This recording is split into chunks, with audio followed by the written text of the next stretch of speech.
साथियों, आज हम आपके सामने लेकर आए हैं गणित के कुछ महत्वपूर्ण प्रश्नों को जो वर्ग और वर्गमूल चैप्टर से संबंधित है। तो चलिए देखते हैं समय ना गंवाते हुए प्रश्न संख्या 1 को। प्रश्न संख्या 1 इस प्रकार है, निम्न में कौन एक सम संख्या का वर्ग है? सम संख्या का वर्ग है।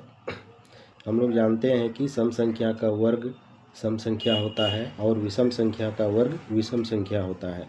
तो यहाँ ऑप्शन ए है 256, ऑप्शन बी है 361, ऑप्शन सी है 169, ऑप्शन डी है 441। तो यहाँ ऑप्शन बी, ऑप्शन सी और ऑप्शन डी सभी ये अभाज्य संख्याएं हैं, जबकि सभी विषम संख्याएं हैं, जबकि ए सम संख्या है। इसलिए सम संख्या का वर्ग पूछा है तो ये सम संख्या ही होगा, इसलिए ऑप्शन ए 256 इसका राइट आंसर होगा। 256। चलिए अगला क्वेश्चन देखते हैं। अगला क्वेश्चन इस प्रकार है, प्रश्न संख्या 2 कहता है कि निम्न में कौन एक पूर्ण वर्ग संख्या नहीं है? पूर्ण वर्ग संख्या नहीं है। किसी भी संख्या को पूर्ण वर्ग संख्या होने के लिए उसका इकाई अंक 2, 3, 7, 8 या बेजोड़ा 0 नहीं होना चाहिए। लेकिन यहाँ जो है कहता कि कौन पूर्ण वर्ग संख्या नहीं है। तो ऑप्शन में है ए 400, ये जबकि पूर्ण वर्ग संख्या है, 20 400। बी 900, 900 का भी वर्गमूल निकल जाएगा पूरा, 30 का वर्गमूल 900 होता है। सी 100, 100 का भी वर्गमूल निकलेगा, 10 हो जाएगा इसका। ऑप्शन डी है 224, ये पूर्ण वर्ग संख्या नहीं है, इसका वर्गमूल नहीं निकल सकता है, इसलिए ऑप्शन डी इसका राइट आंसर है। चलिए देखते हैं अगला क्वेश्चन। अगला क्वेश्चन है क्वेश्चन नंबर 3, एक पूर्ण वर्ग संख्या में इकाई के स्थान पर कभी भी इनमें से कौन सा अंक नहीं हो सकता है? किसी भी वर्ग का इकाई अंक अभी बताए कि 2, 3, 7, 8 और बेजोड़ा 0 यानी सिंगल 0 नहीं हो सकता है। इस यहाँ पर ऑप्शन है, option A 3, option B 5, option C 1, option D 6। तो यहाँ पर इसका राइट आंसर होगा ऑप्शन 3, ऑप्शन ए 3। चलिए अगला क्वेश्चन देखते हैं। क्वेश्चन नंबर 4 है, अंडर रूट 4900 यानी 4900 का रूट क्या होगा? तो सबसे पहले 49 का रूट निकालेंगे। 49 का रूट 7 होगा, 7 7 49, 7 इसमें डबल 0 है तो रूट में डबल 0 का 1 0 लिया जाता है, तो 7 पर 1 0 यानी 70। तो इसका राइट आंसर हो जाएगा ऑप्शन ए 70। चलिए देखते हैं अगला क्वेश्चन। अगला क्वेश्चन है 256/441 का वर्गमूल क्या होगा? 256/441 का वर्गमूल क्या होगा? तो इन दोनों संख्याओं का अलग अलग वर्गमूल निकाल लेंगे और चेकआउट करेंगे कि कौन सा ऑप्शन हमारा राइट आंसर है। ऑप्शन ए है 21/16, ऑप्शन बी है 16/21, ऑप्शन सी है 24/41, ऑप्शन डी है 21/26। तो अगर हम लोग निकालेंगे 256 का वर्गमूल तो 16 निकलेगा, और 441 का निकालेंगे तो 441 का वर्गमूल 21 निकलेगा। तो इस तरह से 16/21 हमारा राइट आंसर होगा, जो ऑप्शन बी में दिया गया है, इसलिए राइट आंसर होगा ऑप्शन बी 16/21। चलिए अगला क्वेश्चन देखते हैं। प्रश्न संख्या 6 है, अंडर रूट 196 गुना 16 का मान क्या होगा? देखिए यहाँ 196 गुना 16 रूट में है, इसका मान निकालना है यानी वर्गमूल निकालना है। तो इन दोनों को अलग अलग पहले कर देंगे ऐसे, रूट 196 गुना रूट 16 और अलग अलग निकालेंगे। 196 का रूट 14 होता है, 14 गुना 16 का रूट हो जाएगा 4, 4 चौके 16, दोनों को गुना कर देंगे तो 14 चौके 56, ये 56 हो गया। यानी 56 देखेंगे कहाँ पर है, ऑप्शन ए में 56 है, इसलिए ऑप्शन ए हमारा राइट आंसर है। चलिए अगला क्वेश्चन देखते हैं। क्वेश्चन नंबर 7 है रूट अंडर 5.4/9, ये 5.4/9 है का मान क्या होगा। 5.4/9 ये मिश्रित भिन्न है, इसको सबसे पहले विषम भिन्न में बदलेंगे। तो विषम भिन्न में बदलेंगे तो हो जाएगा 9 × 5 = 45 और 4 49, 9 × 5 = 45, 4 49 हो गया। 49/9 इसका रूट निकालना है। तो 49 का रूट हो जाएगा 7 और नीचे है 9, 9 का रूट हो जाएगा 3। हमारा ऑप्शन ए है 49/9, option B 7/3, option C 4/9, option D 9/4। तो हमारा आंसर क्या निकला है 7/3। तो कहाँ है 7/3, ऑप्शन बी में है 7/3, इसलिए ये ऑप्शन बी हमारा राइट आंसर है। चलिए अगले क्वेश्चन को देखते हैं। अगला क्वेश्चन है √-196 में से किसके बराबर नहीं है। इसमें से किसके बराबर नहीं है -196 रूट में। तो रूट अंडर 1 × -196 या ऑप्शन बी रूट अंडर -1 गुना रूट अंडर 196, ऑप्शन सी -1 गुना 196 या ऑप्शन डी 1 गुना 14। तो इनमें से ये तीनों कंडीशन सही है, लेकिन ये डी सही नहीं है, यानी इसके बराबर ये नहीं है, इसलिए राइट आंसर डी होगा। चलिए अगले क्वेश्चन की तरफ बढ़ते हैं। अगला क्वेश्चन है इनमें से कौन एक पाइथागोरस त्रिक होगा। इनमें से कौन एक पाइथागोरस त्रिक होगा। पाइथागोरस त्रिक होने के लिए क्या होता है कि p² + b² = h² होना चाहिए, यानी दो छोटी संख्याओं के वर्गों का योग तीसरी संख्या के वर्ग के बराबर होना चाहिए। तो पहले देखते हैं चेक आउट करके। ऑप्शन ए में है 2, 3, 4, ऑप्शन बी में है 5, 12, 13, ऑप्शन सी में है 4, 6, 8, ऑप्शन डी में है 6, 8, 9 यहाँ है, लेकिन यहाँ 10 होना चाहिए। 9, 8 और यहाँ ये 10 होगा, 10। तो चेक करते हैं ये क्या फुलफिल कर रहा है। तो 2 का स्क्वायर 2 दूनी 4, 3 का स्क्वायर 3 तिया 9, 9 4 13 और 4 का स्क्वायर 4 चौक 16, 13 और 16 ये बराबर नहीं हो रहा है, इसलिए ये नहीं होगा। बी 5 का स्क्वायर 25 25 और 12 का स्क्वायर 7 7 12 44 144 और 25 169 और 13 का स्क्वायर 169 दोनों को जोड़े तो हुआ, और 13 का स्क्वायर 13 तरंग 169, यानी दोनों बराबर हो रहा है, इसलिए ऑप्शन बी हमारा ये राइट आंसर होगा। चलिए ऑप्शन 10 की तरफ बढ़ते हैं। कहता निम्न में से कौन पाइथागोरस त्रिक नहीं है। इसमें से कौन पाइथागोरस त्रिक नहीं है, देखते हैं चेक करके। ऑप्शन ए है 3, 4 और 5। 3 का स्क्वायर हो गया 3 तिया 9, 3 का स्क्वायर 3 तिया 9 हो गया। 4 का स्क्वायर 16 हो गया, 4 का स्क्वायर 16 हो गया, और 16 दोनों को जोड़े तो हो गया 25, और 5 का स्क्वायर 25। तो ये तो है पाइथागोरस त्रिक। अब ऑप्शन बी में 6, 8, 10, तो 6 का स्क्वायर 36, 8 का स्क्वायर 64, 100 और 10 के स्क्वायर 100। तो ये दोनों तो बराबर हो गया, ये भी पाइथागोरस त्रिक है। ऑप्शन सी 1 का स्क्वायर 1, 2 का स्क्वायर 4, 1 और 4 5, 3 का स्क्वायर 3 तिया 9, तो ये इधर 5 हो गया दोनों को जोड़े तो, और ये 9, तो ये बराबर नहीं हो रहा है, इसलिए ऑप्शन सी इसका राइट आंसर है, ये पाइथागोरस त्रिक नहीं है। चलिए प्रश्न संख्या 11 देखते हैं। कहता कि 1 और 50 के बीच कितनी संख्याएं पूर्ण वर्ग संख्या हैं। 1 और 50 के बीच में कितनी पूर्ण वर्ग संख्याएं हैं। तो 1 और 50 के बीच में जो है सबसे पहली पूर्ण वर्ग संख्या है 4, उसके बाद 9, उसके बाद 16, उसके बाद 25, उसके बाद 36, उसके बाद है 49। तो कैट होगा 1 2 3 4 5 6, इसलिए इसका राइट आंसर बी 6 होगा। चलिए अगले क्वेश्चन की तरफ। क्वेश्चन नंबर 12 है एक वर्गाकार बोर्ड का क्षेत्रफल 256 वर्ग इकाई है। इस बोर्ड की प्रत्येक भुजा की लंबाई क्या होगी। तो प्रत्येक भुजा की लंबाई कह रहा है, वर्ग का क्षेत्रफल दिया हुआ है, तो इसका वर्गमूल निकाल लेंगे। वर्गमूल इस प्रकार से निकालेंगे, ये 256 है, 256 जैसे भी विधि से निकालना चाहे निकाल सकते हैं।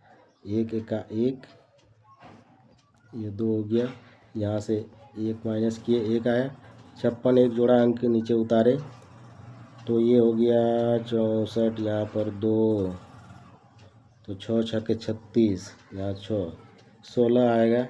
ऑप्शन में है ए 13, बी 14, सी 15, ऑप्शन डी है 16।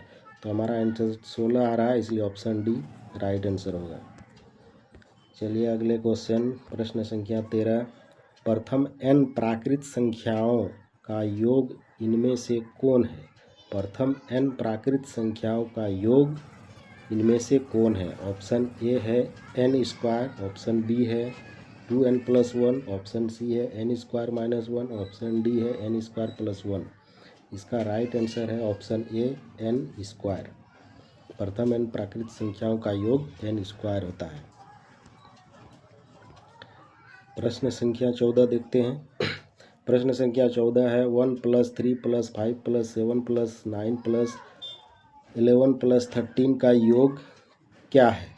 क्या है? अभी वही n² देख रहे थे। प्रथम n प्राकृत संख्याओं, ये प्रथम n प्राकृत संख्या है, यानी विषम संख्याओं का है।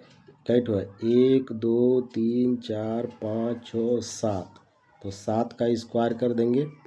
7 का स्क्वायर कितना हो जाएगा? 7 7 49। 49 कहाँ है? ऑप्शन ए में 49, इसलिए इसका राइट आंसर होगा ऑप्शन ए 49। चलिए अगले क्वेश्चन, क्वेश्चन नंबर 15 की तरफ। यदि एक पाइथागोरस त्रिक का एक सदस्य 2n है तो उसके अन्य 2 सदस्य क्या होते हैं? ऑप्शन ए n और n² + 1, या बी n या और n² - 1, ऑप्शन सी n² और n² + 1, ऑप्शन डी n² + 1 और n² - 1। इसका क्या होगा? इसका राइट आंसर होगा ऑप्शन डी n² + 1 और n² - 1। चलिए क्वेश्चन नंबर 16 की तरफ बढ़ते हैं। इसमें अंडर रूट दिया हुआ है, अंडर रूट 248 + √52 + √144 का मान क्या होगा? यदि ये वाला रूट जो है पूरा में है और ये वाला रूट यहाँ पर है और ये वाला रूट इन दोनों में है, तो सबसे पहले जो सबसे अंदर वाला रूट है उसको रूट तोड़ेंगे, 144 जो है उसका तोड़ेंगे, तो 144 का हो जाएगा 12। 144 का रूट हो गया 12, 12 में 52 जोड़ेंगे तो कितना हो गया? 64। इस रूट के लिए 64 हो गया, और इसका जब 64 का रूट करेंगे तो ये हो जाएगा 8। अब 8 को यहाँ तक हो गया 8, अब इसमें 248 जोड़ेंगे, 8 में 248 जोड़ेंगे, यानी 248 जोड़ 8 तो हो गया 256। 256 और 256 का रूट होता है 16, इसलिए इसका राइट आंसर होगा ऑप्शन डी 16। चलिए अगले क्वेश्चन की तरफ, क्वेश्चन नंबर 17 है 53², 87², 92², 49² में से कौन अंक 1 पर समाप्त होता है? यानी इन संख्याओं के वर्ग का इकाई अंक 1 होगा, किस संख्या का? तो इसको चेक करने के लिए इतना लंबा गुना नहीं करेंगे, इतना लंबा वर्ग नहीं निकालेंगे, इसके इकाई अंक का खाली वर्ग कर देंगे। जैसे ऑप्शन ए में है 53², ऑप्शन बी में है 87², ऑप्शन सी 92², ऑप्शन डी 49²। तो ऑप्शन ए में है 3 का स्क्वायर पहले करेंगे तो 3 × 9 हुआ, तो इसका इकाई अंक तो ये 1 नहीं आया, इसलिए ये नहीं हुआ। ऑप्शन बी है 87 का इकाई अंक 7 है, तो 7 का स्क्वायर करेंगे, 7 7 49, 49 का भी इकाई अंक 9 आ गया, इसलिए ये भी नहीं होगा। ऑप्शन सी है 92 यानी 2 का स्क्वायर करेंगे तो 2 दूनी 4, 4 का भी इकाई अंक 1 नहीं आया, 1 पर समाप्त नहीं हो रहा है।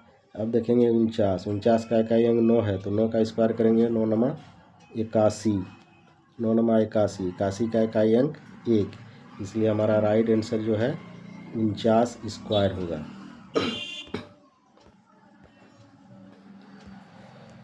प्रश्न संख्या 18 है 1111 का स्क्वायर क्या होगा। 1111 स्क्वायर का मान क्या होगा। ऑप्शन ए 1 2 3 3 2 1, या option B 1 2 3 4 3 2 1, option C 1 2 2 3 2 1, option D 1 2 3 4 4 3 2 1। तो इसका एक पैटर्न होता है, यहाँ 4 1 है तो सीधे 1 से लेके 4 तक जाएंगे और फिर उससे घटेंगे 1 तक जाएंगे घटते हुए। यानी ये ऑप्शन बी जो है 1 से लेके 4 तक जाएंगे, 1 2 3 4, फिर घटेंगे 3 4 3 2 1। यही ऑप्शन बी राइट आंसर है। ये एक पैटर्न है। प्रश्न संख्या 19 में है 285 में से कम क्या जोड़ा जाए कि एक पूर्ण वर्ग संख्या प्राप्त हो जाए। तो हम लोग जानते हैं कि 17 का पूर्ण वर्ग संख्या होता है, 17 का स्क्वायर होता है 289 और यहाँ है 285। अगर इन दोनों को घटाएंगे तो आएगा 4, यानी 85 में 4 जोड़ देंगे तो 17 का वर्ग बन जाएगा, पूर्ण वर्ग संख्या बन जाएगा, वर्ग बन जाएगा। इसलिए ऑप्शन सी 4 इसका राइट आंसर है। चलिए अगला क्वेश्चन देखते हैं। क्वेश्चन नंबर 20 कहता 900 में से कम क्या घटाया जाए कि एक पूर्ण वर्ग संख्या प्राप्त हो। 900 में क्या घटाया जाए। 900 भी एक पूर्ण वर्ग संख्या ही है, इसमें क्या घटाएं कि एक पूर्ण वर्ग संख्या बन जाएगा। तो 9 जो है इसका 30 का वर्ग है, 9 30 का वर्ग है, तो इससे कम का वर्ग हम लोग लेते हैं, इससे कम 29 हो गया। 29 का वर्ग यानी 29 गुना 29, 29 गुना 29 अगर हम लोग लिखते हैं तो ये आता है 800 कितना आएगा, 9 9 81 और 9 दूनी 18, 8 8 16 के 6, 261 और 2 9 18 और 2 दूनी 4 1 5 1 8 6 14, यानी 841 आ रहा है। 841, 900 में से 841 घटाएंगे तो कितना बचेगा, 59 बच रहा है। तो ये 59 ऑप्शन डी ये राइट आंसर है, 59। चलिए क्वेश्चन नंबर 31 देखते हैं। क्वेश्चन नंबर 31 है 80 में से कम किस संख्या से गुना करने पर वह पूर्ण वर्ग संख्या बन जाएगा तथा उसका वर्गमूल क्या होगा। ऑप्शन ए है 5 10, या ऑप्शन बी है 5 20, ऑप्शन सी 5 30, ऑप्शन डी 5 40। तो सभी में 5 5 है, यानी गुना करने पर 80 को 5 से अगर गुना करेंगे तो 400 होगा। 8 पंचे 40, 400 तो एक पूर्ण वर्ग संख्या है, ठीक है। तो इसका वर्गमूल अब निकालना है। इसका वर्गमूल जैसा कि हम लोग जानते हैं 2 दूनी 4 यानी 20 होगा। तो देखते हैं ये कहाँ है। ऑप्शन ए 5 10 है, ऑप्शन बी 5 20 है, तो ये 5 20 इसका राइट आंसर है, ऑप्शन बी। चलिए अगले क्वेश्चन की तरफ बढ़ते हैं। अगला क्वेश्चन है 0.000042225 का वर्गमूल क्या होगा।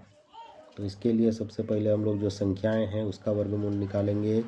ये है 42 25, इसका वर्गमूल अगर हम लोग निकालेंगे तो हो जाएगा 6 छक्के 36, घटाएंगे 42 में 36 गया 6, यहाँ 6 6 12, अब यहाँ 25 नीचे आएगा, 5 बार में लगेगा 25 25, यानी 65 आ रहा है। 65, लेकिन इसमें 8 अंक है तो दशमलव में उसका आधा अंक आएगा, तो यानी कि 0.0065 होगा। तो ऑप्शन किस में है 0.0065, ऑप्शन ए है 0.0065, इसलिए ये ऑप्शन ए इसका राइट आंसर है। चलिए अगला क्वेश्चन देखते हैं। क्वेश्चन नंबर 23 है 3 अंकों की सबसे बड़ी संख्या जो पूर्ण वर्ग है वो संख्या कौन सी है। ऑप्शन ए है 900, option D 999, option C 961, option C 625। Option A भी एक पूर्ण वर्ग संख्या है, ऑप्शन सी भी पूर्ण वर्ग संख्या है, ऑप्शन डी भी पूर्ण वर्ग संख्या है, ऑप्शन बी पूर्ण वर्ग संख्या नहीं है, लेकिन ये 3 अंक की सबसे बड़ी संख्या है। तो कहता कि सबसे बड़ी पूर्ण वर्ग संख्या तो ये बचती है तब ये 961, इसलिए ऑप्शन सी इसका राइट आंसर है 961। क्वेश्चन नंबर 24 की तरफ बढ़ते हैं। वह न्यूनतम संख्या जिसे 400 में जोड़ने पर एक पूर्ण वर्ग संख्या प्राप्त होगा। 400 में जोड़ने पर पूर्ण वर्ग संख्या प्राप्त होता है। जैसा कि हम लोग जानते हैं कि 400 भी एक पूर्ण वर्ग संख्या है और इसका वर्गमूल क्या होगा तो 20 होगा। तो इसके अगला संख्या का वर्ग निकालेंगे। इससे अगला क्या है 21। 21 का वर्ग अगर निकालेंगे 21 का वर्ग तो 21 अंक 441 होता है। तो ये हमारा 400 तो दिया हुआ है। कहता है इस संख्या में न्यूनतम कौन सी संख्या जोड़ा जाए कि पूर्ण वर्ग संख्या प्राप्त हो। तो 441 में 400 घटा देंगे तो ये हो गया 41। अब देखेंगे कहाँ है ऑप्शन 41। ऑप्शन सी में है 41, इसलिए ऑप्शन सी हमारा राइट आंसर है। चलिए अब वाला क्वेश्चन देखते हैं। क्वेश्चन नंबर 25 है। एक 5x और 12x भुजाओं वाले समकोण त्रिभुज का विकर्ण क्या है? विकर्ण क्या है? तो हम लोग जानते हैं कि पाइथागोरस त्रिक से लंब स्क्वायर जोड़ आधार स्क्वायर बराबर कर्ण स्क्वायर। तो कर्ण को अगर हम लोग एच स्क्वायर ही मानते हैं, एच स्क्वायर बराबर P square plus B square. तो पहले 5 का स्क्वायर 25 हो गया, 12 का स्क्वायर 144 हो गया, दोनों को जोड़े तो हो गया 169। अब 13 का इसका ऑप्शन ए में 13x, option B 17x, option C 5x, option B 12x। तो ऑप्शन ए का स्क्वायरिंग करेंगे 13 का तो 13 तरंग 169। तो ये दोनों बराबर हो जाता है, यानी इस सूत्र को फुलफिल कर रहा है, इसलिए ये राइट आंसर है ऑप्शन ए 13x। आशा करते हैं कि आप लोगों ने सब अच्छी तरह से देख लिया है। Thank you. इसको नोट आउट कर लेंगे।